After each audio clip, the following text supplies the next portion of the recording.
I recently finished They Bloom at Night, a YA horror fusion by Vietnamese author Tran, and little disappointed. Thank you, first of all, to Bloomsbury for sending me a proof of this. I probably should have read this much sooner, but I'm still figuring out the kinks of when I'm reading my arcs, because I feel like I get a lot more of them now, and it's very much a balancing act. This, what I will say, very inclusive, wonderfully inclusive. There's trans characters, non-binary characters, there's lesbian representation, there's bisexual representation, there's found family, there's childhood SA and the impact that that has on you as later on in life, you know. So definitely check your trigger warnings for a book like this. But it was wonderfully diverse. Like the way it tackled the Asian diaspora in America, it's a brilliantly progressive 21st century story. So it absolutely has that going for it. As far as the actual story itself is concerned, it did leave a little to be desired, in my opinion. I think horror and YA, I don't know why that's so difficult to blend, because I've read a few books now where they try to merge those genres and it never quite works for me. This was very like Mexican Gothic by way of Graveyard Shift. Like, I don't know why all of these books, it's always biological horror. Like, that's such a thing nowadays, whether it's like fungi or algae. It's always some kind of organic parasite that likes to feed on humans. I'm kind of over it. Like, I get it. I don't know who calls this. Jeff Vandermeer, did you calls this? I guess if we go further back, John Wyndham kind of calls this like subgenre of biological horror.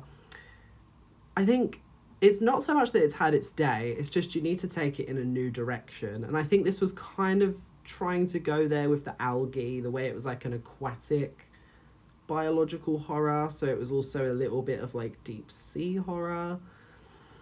I was never scared, and I never found it overly mold breaking, if that makes sense. The problem is YA books are typically on the shorter end of the spectrum. I don't really know why necessarily, because when I was a teenager I would have happily read like a longer book that was hundreds and hundreds of pages.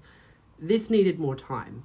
We needed those ideas to properly consolidate. Our characters needed to actually develop, because a lot of the time they would talk about their struggles, but it felt very sort of self-serving for the plot. It didn't feel earned.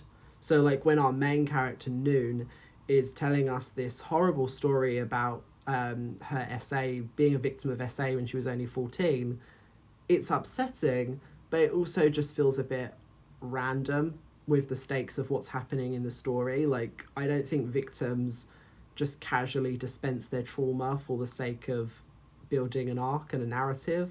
You know what I mean? Like, we need to actually justify these vulnerable moments. We can't just spit them out, otherwise what was the point? I know the point as the reader, but it doesn't gel naturally as a story element.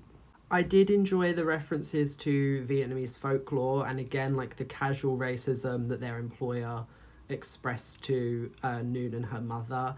That felt very lived in, and so it had that extra heft to it. But again, give me more of that. I also just needed more consequences as well. Like, a lot of what happened was very nice and expected, which I'm never personally a fan of. Like, if I compare this to, say, like Our Wives Under the Sea, without giving away the plot of that book, there are irreparable consequences that change their lives forever. This, everything fell quite neatly into place for our main characters, which I'm never a fan of. It's always more interesting if the ending is a bit twisted, a bit unfortunate, because that's very much how life is. And what I don't love as well is when people will turn around and say, why are you being so critical? This is a YA book. It's meant for a younger reader. Like, oh, I'm sorry, are young people not allowed to have good storytelling? Like, is that really the argument we've resigned ourselves to? Like, not a week goes by where I don't get comments on, I had this video where I complained about how the writing in the Harry Potter series is poor. It is. But I get comments weekly I kid you not, where people will say, Harry Potter's meant for kids. You read it when you were older, so you expected more from it. It's good for kids. First of all, read Harry Potter when I was a child, and when I was a child, I knew then it was quite mediocre. Like, it plays to the lowest common denominator, which is why it was able to market so well, because it's basic. It's inherently quite basic. But either way, young people, they deserve good storytelling. And I don't think that's a crime. I think it's actually quite patronising to expect a lower yield of writing just because your audience is younger. Like, come on, what are we doing? So would I recommend they bloom at night? Honestly, no. But again, it changes with what your motivations are and like your time. Because it's very quick to read, it's very readable. If you have like a day going free and you have a certain predilection for queer literature, young queer literature, horror, the Asian American experience, sure. Like, I love the intent behind this book. I think it's just the execution for me that is where it falls a bit flat.